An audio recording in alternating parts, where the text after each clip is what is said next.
धाकड़ खबर, बेखौफजुमा बेबाक अंदाज।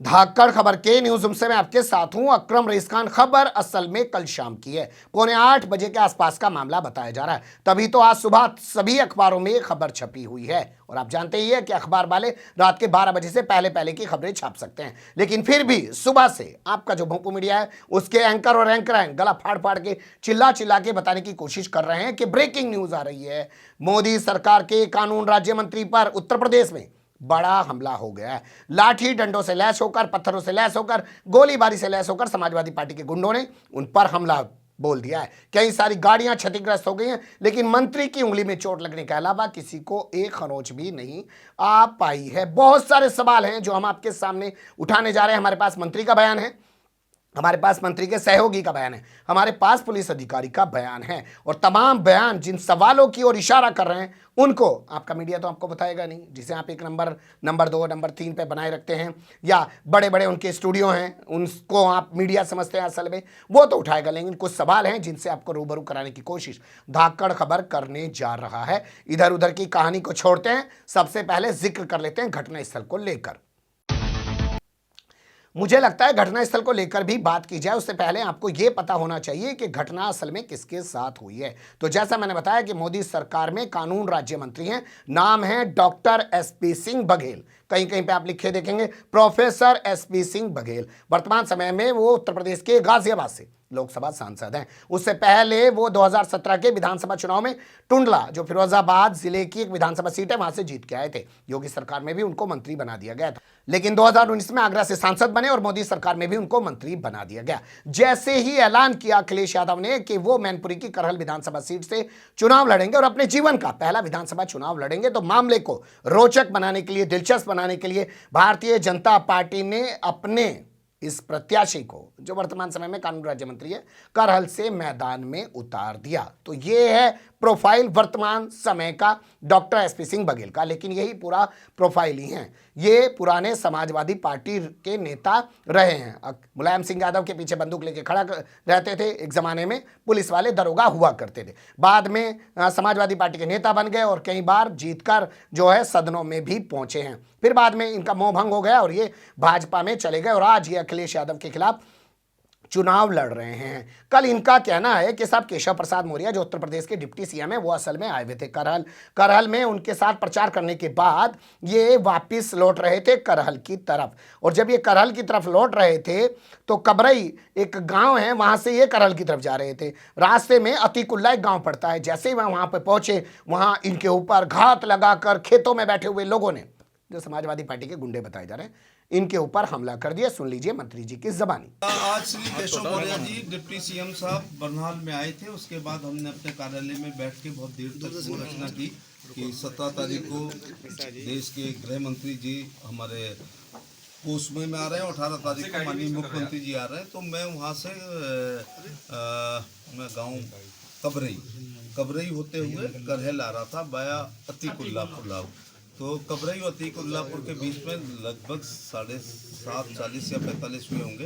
अंधेरे में खेतों में से लोग निकल के आए, अखिलेश भैया जिंदाबाद के नारे लगा रहे थे, और उसमें से एक आदमी ने ये कहा कि मैं उमाकांत यादव नगला बदा हूँ, साले तुम हमारे नेता के सामने चुनाव लड़ते हो जिन्होंने तुम्हें सांसद बनाया।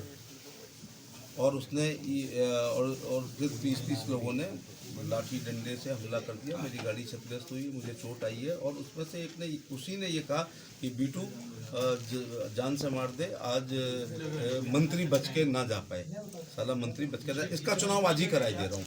जो एग्जैक्ट शब्द कहते उतने मैं बोल रहा हूँ। उसके बाद पीछे संजय शर्मा हमारे एक साथी हैं जो खंडारी में रहते हैं, उन पर जान से मारने की नीयत से फायर किया, वो बच गया। उनकी गाड़ी के हेडलाइट वगैरह भी तोड़ दी, कई गाड़ियां डेंट हुई हैं।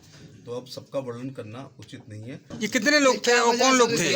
20-25 लोग थे। सुन लिया आपने मंत्री महोदय को, किस तरीके से उनके ऊपर हमला किया गया, गोली चलाई गई और गोली एक गाड़ी में लगी भी है, ये भी वो दावा कर रहे हैं। लेकिन ना तो कोई हमलावर मौके से पकड़ा गया, ना इनके अलावा, क्योंकि आपने देखा ही होगा इनकी उंगली में सिर्फ चोट लगी है, दावा कर रहे हैं कि मेरी उंगली में चोट लगी है, इसके अलावा किसी को चोट भी नहीं लगी। और दावा कर रहे हैं कई सारी गाड़ियां क्षतिग्रस्त हो गई। अब आप सोचिए, इतनी सारी गाड़ियां क्षतिग्रस्त हो जाएं और किसी को खरोंच भी ना आए। खैर छोड़िए, मंत्री जी का दावा है। अब मंत्री जी के सहयोगी का दावा आपके सामने रखते हैं, सुन लीजिएगा गौर से।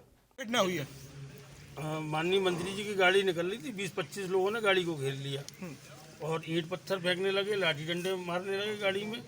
एक लड़के ने फायर किया, उन्होंने कहा बीटू आज ये मंत्री निकल के न जा पाए, आज इसको चुनाव नहीं जिता दो। अच्छा, हमला करने वाले कौन थे, किसी को पहचाना आपने? नहीं पहचानना क्या, 2 लोगों के नाम ले रहे थे वापस में, कोई बीटू नाम का लड़का था और एक कोई रमाकांत यादव। उमा, चोटें भी आई हैं किसी की? मंत्री जी की उंगली में चोट आई है। अच्छा। मंत्री जी की गाड़ी का शीशा टूट गया है, मेरी गाड़ी में 2-3 पत्थर लगे। बचाव फिर किस तरीके से हुआ वहाँ पर मौके? कमांडो उतर के भागे उनके पीछे, वो छोड़कर भागे। फिर क्या कोई फायरिंग वगैरह भी की गई है मंत्री की तरफ से? भागे हैं वो लोग। मंत्री की तरफ पार्टी जिंदाबाद, अखिलेश यादव जिंदाबाद कह रहे थे वो।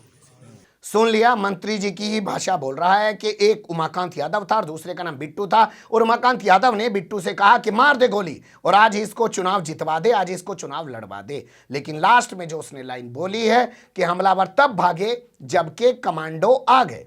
ध्यान से सुना कि नहीं सुना? अब आपके सामने ये रख देते हैं कि असल में इनके पास कितने कमांडो हैं, फिर पुलिस अधिकारी का बयान आपके सामने रखने की कोशिश करेंगे। वर्तमान समय में इनके पास Y+ सिक्योरिटी है, उसमें करीब 14-15 जवान, जिसमें लोकल पुलिस के भी होते हैं, कुछ कमांडो भी होते हैं, वो सब इनके साथ चलते हैं। अब आप सोचिए 14-15 कमांडो एक गाड़ी में तो होंगे नहीं, खुद ही अपनी एक गाड़ी में होंगे और उसके अलावा इनके जो समर्थकों की गाड़ी है वो भी होगी। ऐसे में इनके ऊपर हमला हो गया और हमलावर भाग भी गए और कोई वीडियो भी सामने नहीं आ रहा। ये वो भाजपाई हैं जो हर जगह कैमरा, मोबाइल, हर चीज़ एक्टिवेट रखते हैं और डिजिटल इंडिया के लिए जाने जाते हैं। इनका इंटरनेट कहीं ख़राब नहीं होता। आप देखिए, प्रियंका गांधी कहीं जाके लाइव करती हैं, इंटरनेट नहीं चलता है।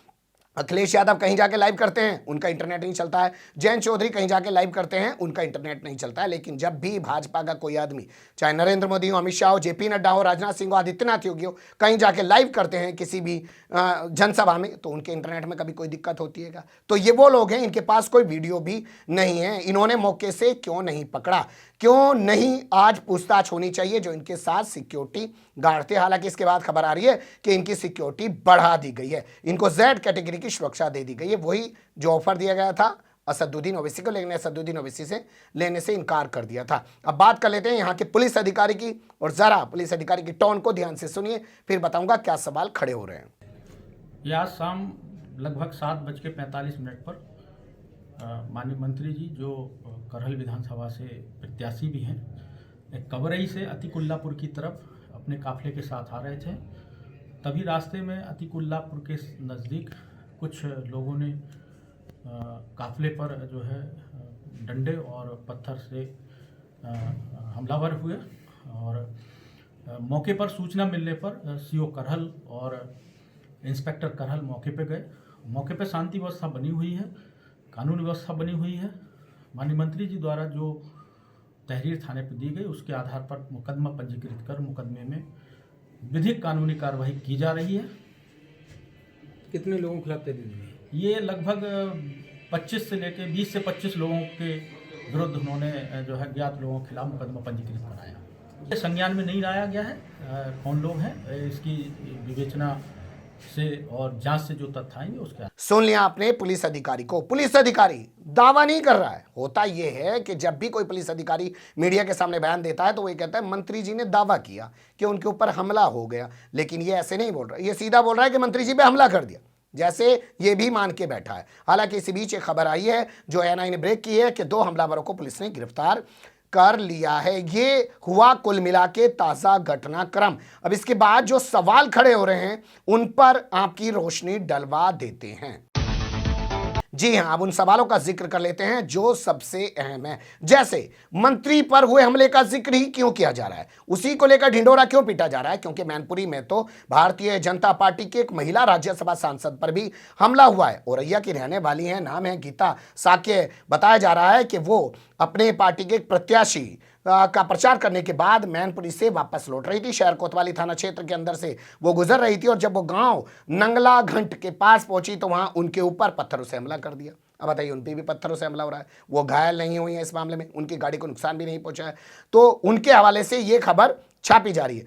उनके साथ जो है जयवीर सिंह नाम का उनका समर्थक है, वो कई सारे दावे कर रहा है और सोमवार की शाम की ये बात बता रहा है। अब बताइए, सोमवार की शाम को राज्यसभा सांसद पे हमला हो रहा है, उसको हंगामा नहीं मचाया जा रहा। मंगलवार की शाम को जब हमला हो रहा है बघेल पर, तब हंगामा मचाया जा रहा है। इससे बहुत सारे सवाल खड़े हो रहे हैं कि ये हमले जो हो रहे हैं और इसमें कोई घायल नहीं हो रहा और कुछ नहीं हो रहा, तो ये हमले कैसे हमले हो रहे हैं और क्या इन हमलों से आदित्यनाथ योगी पर सवाल खड़े नहीं हो रहे हैं? अब आप कहेंगे कि आदित्यनाथ योगी इसमें कहां से आ गए, तो वो भी देख लीजिए।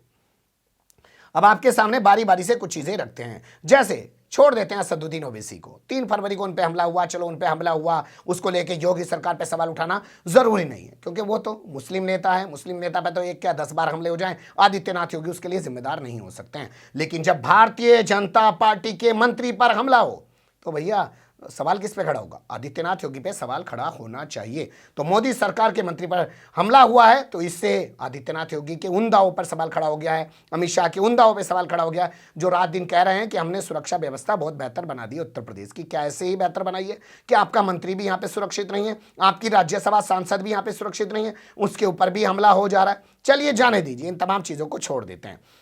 इसके अलावा जो तमाम और सवाल खड़े हो रहे हैं उनका जवाब कौन देगा? जैसे कुछ दिन पहले एक वीडियो वायरल हुआ था जिसमें एसपी सिंह बघेल गाली देते हुए दिखाई दिए थे। यहीं करहल के मीठेपुर में वो लोगों से बात कर रहे थे, उसी दौरान कुछ लोग आ गए, वो इन्हें गाली देने लगे और इन्होंने भी मंच से गाली देना शुरू कर दिया। अब इसके बाद सवाल यहाँ पे ये है कि वो वीडियो सामने आने के बाद लोग कह रहे थे ये कैसे डॉक्टर हैं भाई, ये कैसे प्रोफेसर हैं भाई, एसपी सिंह बघेल इनके नाम में लिखा हुआ है, तो ये तो अच्छे आदमी नहीं है, गाली दे रहे हैं मंच से। हो सकता है लोग हुटिंग भी करते हैं, तमाम तरीके की चीज़ें करते हैं, नीतीश कुमार की खूब हुटिंग होती है, राहुल गांधी की खूब हुटिंग होती है, तो ऐसा तो है नहीं कि वो लोग गाली देने लग जाए। तो क्या अपनी उस इमेज को बचाने के लिए अब इन्होंने विक्टिम कार्ड का रास्ता निकाला है और ये अपने आप को पीड़ित दिखाने की कोशिश कर रहे हैं कि साहब देखो मुझे मार डालेंगे, मैं अखिलेश यादव के खिलाफ चुनाव लड़ रहा हूं और कल 17 तारीख को वहां पर जाने वाले अमित शाह और 18 तारीख को वहां पे जाने वाले हैं आदित्यनाथ योगी। क्या ये संयोग है या प्रयोग है? या इसके अलावा आपके सामने एक खबर रख रहा हूं जो सुरेश चंद्र सोनी के हवाले से आ रही है। उन्होंने कहा मैं 10 लाख रुपए का इनाम दूंगा अपने आप को अगर डॉक्टर एसपी सिंह बघेल ने धनकर साबित कर दिया, यानी उनके जाति को लेकर भी सवाल है। तो ऐसे में सबसे अच्छा फार्मूला लगता है उन्हें कि वो अपने आप को पीड़ित दिखा दें, विक्टिम कार्ड खेल दें और शायद उसी के लिए सब कुछ किया गया है, वरना भाजपा वाले घायल भी नहीं हुए हैं, कोई वीडियो भी सामने नहीं आया है। बहुत सारे सवाल और भी हैं, उन पे बाद में बात करने की कोशिश करेंगे। फिलहाल के लिए अभी यहीं रुकते हैं। बने रहिएगा धाकड़ खबर के साथ। कमेंट्स के रूप में आप लोग अपनी राय दे सकते हैं, खबर को लाइक कर सकते हैं, चैनल को सब्सक्राइब कर सकते हैं और ज़्यादा से ज़्यादा हमारी खबरों को शेयर कर सकते हैं। फिर ऐसे ही किसी सुलगते हुए या उलझते मुद्दे लेकर मैं आपके सामने होऊंगा हाजिर। फिलहाल अभी मुझे दें इजाज़त।